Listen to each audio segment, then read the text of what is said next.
Oh god, Ubisoft games. They have to be very similar, right? Well, this one might be both a rule and exception. And as you already know, in this video we're going to be discussing Immortals Fenyx Rising and whether this game is actually worth it to buy or not. And you'll also find out why I will most likely never buy any more the games from Ubisoft on PC. So without further ado, let's just get it started. As always, I will not be wasting any more of your time than it's needed, and I'm going to be giving you the answer right away, whether Immortals Fenyx Rising is actually worth it or not. And the answer is yes, this game is pretty good, but it's not great, and there are some things that you need to know before you're gonna buy this game, because this game has some major flaws. Yeah, there's no running away from this. But let's get into details. So what is Immortals Fenyx Rising? So Immortals Fenyx Rising is the Ubisoft game, and it is actually an open world action adventure. And to give you a very short, very simple explanation of what this game is like, it is if Legend of Zelda Breath of the Wild and Assassin's Creed Odyssey had a child.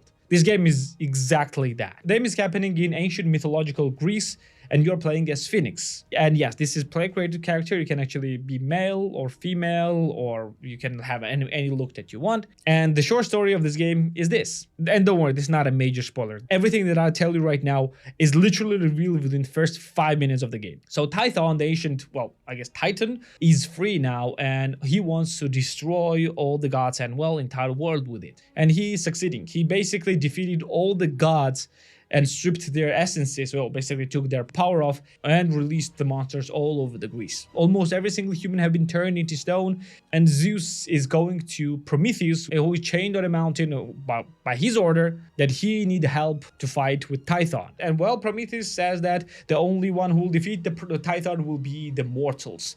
And then he starts telling the story, and basically the entire game is this telling story of from Prometheus to Zeus.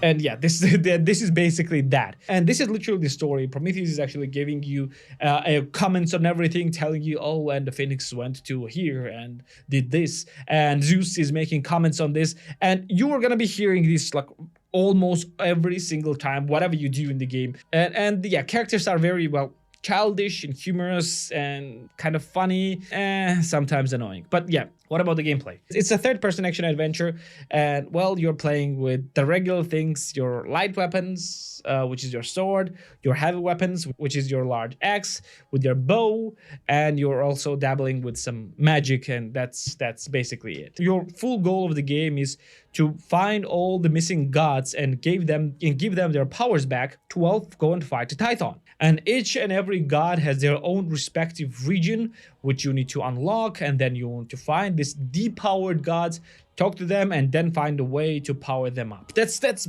I literally told you like 80% of what you do in the game. And to be fair, when I started the game was pretty interesting and pretty fun. It's not very difficult game.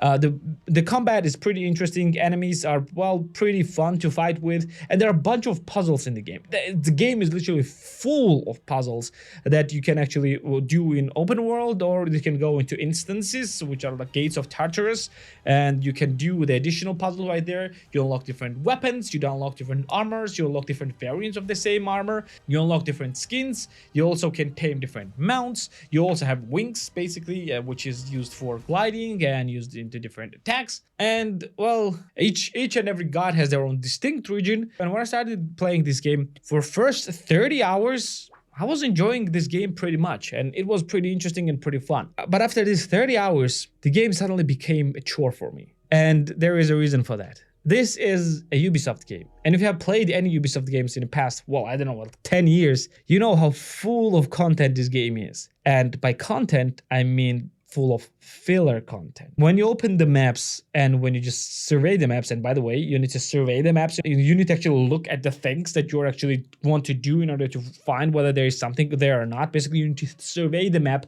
from the very high points in order to find out the different places and different things to do. The amount of things to do and the amount of filler content here is insane. It's simply insane. The amount of things that you need to collect here is, my god, is huge. I I'm pretty sure other Ubisoft games have something similar, but the amount of things was simply huge. Like each region has probably like 10 or 12 vaults of Tartarus, which is basically the instance puzzle. And there are also ambrosia shards that you need to collect in order to increase your health. By the way, the vaults were actually increasing your stamina. There are also a bunch of chests where you unlock different weapons with different resources, different armors. There are also different types of puzzles, like a Hermes puzzle, where you basically need to run from one point to another as quick as possible. There's also Odysseus puzzle, where you need to guide your arrow through different, well, basically obstacles in order to get to the point. There is also different types of, well, kind of picture puzzles. There are also some legendary monsters and bosses that you need to defeat,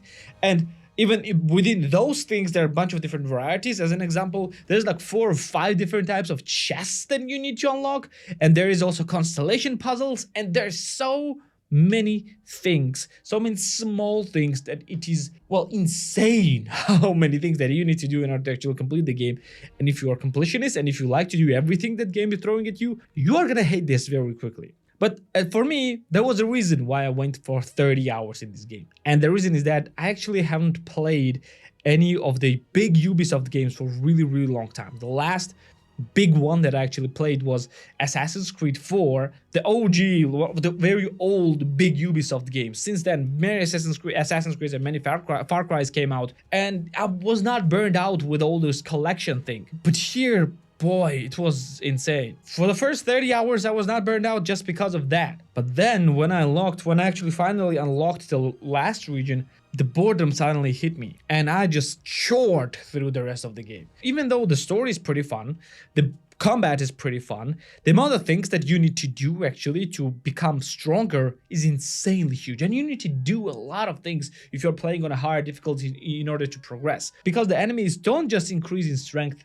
gradually, they just simply leap into the strength. As an example, in the beginning you have multiple different enemies which are, well, varying from pretty weak to, well, pretty strong. But when you reach a certain level, meaning that when you're just when you just reach certain point, either in a story or just becoming strong enough, suddenly all these enemies actually, the enemies are actually changing the color, meaning that the lowest level enemies that are red enemies are becoming blue enemies, and their power just jumps on, just like significantly, just feel like a leap into the height. And suddenly the weakest enemies from the blue tier and the strongest enemies from the red tier are almost at the same level, and strong blue enemies are becoming insanely difficult to beat. So you need to go and do all of those things in order to become stronger, increase your attack, increase your damage, increase your protection, have more stamina, have more health, have more potions in order to come back and fight those enemies. And then it happens again and again and again, and it's just, the difficulty scaling is pretty weird in this game. It was never insanely difficult, and to be fair, I only died a few times during the boss battles. Actually, was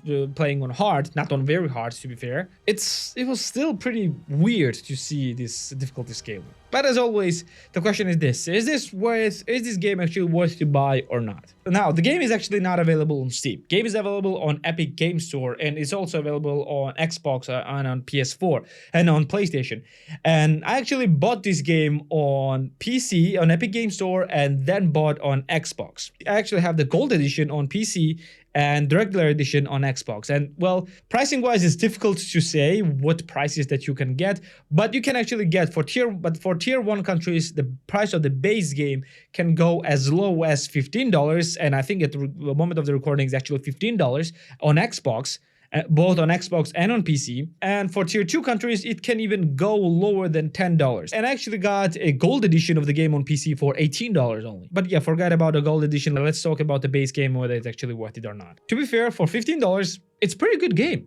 Yes, all the gripes that I said right now like become apparent after 30 hours of the game, but if you like this type of collection games where you have to do a lot of small things, climb different heights, fight different monsters, complete different puzzles, and you love this type of games, you're gonna enjoy every single moment of this, because this game is insanely beautiful, very fluid, and very fun. And the story is pretty cool and, well, kind of childish, but pretty cool nonetheless. But if you don't like the Ubisoft collection games, you're not gonna love it. But some of you might ask, why did I buy this game twice if, well, I did not enjoy a lot of it? And the reason is Ubisoft's BS policies. You see, I bought this game during a Christmas sales on Epic Game Store, and I didn't open it until it recently. But when I opened it, I quickly realized that because I'm living next to Russia, for some reason, Ubisoft decided that the only language that I need in my game is Russian. Yes, the game, with original language of which is English, does not have English on a PC in my region. Even though Epic Game Store has my own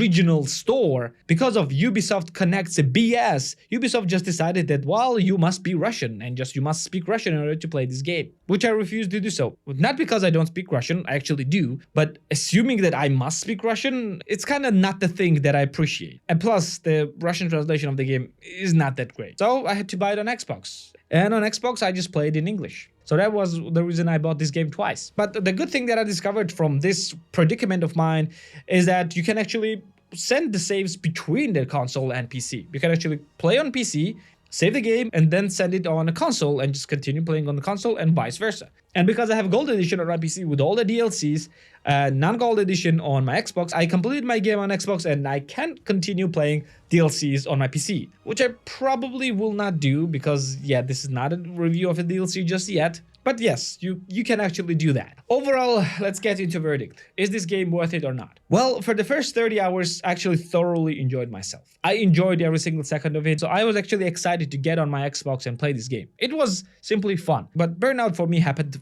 very quickly, and for some it might happen earlier, and for others it might happen later. For $15 for any tier, this game is absolutely worth it, but definitely not close to the full price, not even close to that. I actually paid $20 for the Xbox version of this game, and actually I do not regret it even for a single second. So if you are a person like that, and if you don't mind the Ubisoft collection games, or you do not absolutely hate it, then you are gonna enjoy this game because this is actually new Ubisoft IP, and it's actually fun to see something new and different. Even though it's still the same as every other Ubisoft game, it's still different enough to have fun and, well, feel a little different. I know I'm not very indirect and indecisive in this game because, yeah, this game is just that. It's rather average. And it's because the game is just that. It's pretty good, but it's nothing exceptional. And it's just a fun, enjoying game that you're gonna enjoy playing and then probably forget and never return to it. It's just that. And overall verdict is this: the game is worth it for a discount, but be wary of the downsides that I talked about in this video. Well, this will be it for today. Thank you for being here with me. Have you actually ever heard of this game? And the fun fact, I actually have known about this game when it was called Gods and Monsters. And it was, I think, more than a decade ago. And this game just went through a development hell before it was released. So have you heard about this game before? And when did you heard about this? Let me know in the comments down below. Thank you for being here with me. Like the video if you liked it. Subscribe for more videos like this one. And I'm going to see you in the next one. See ya.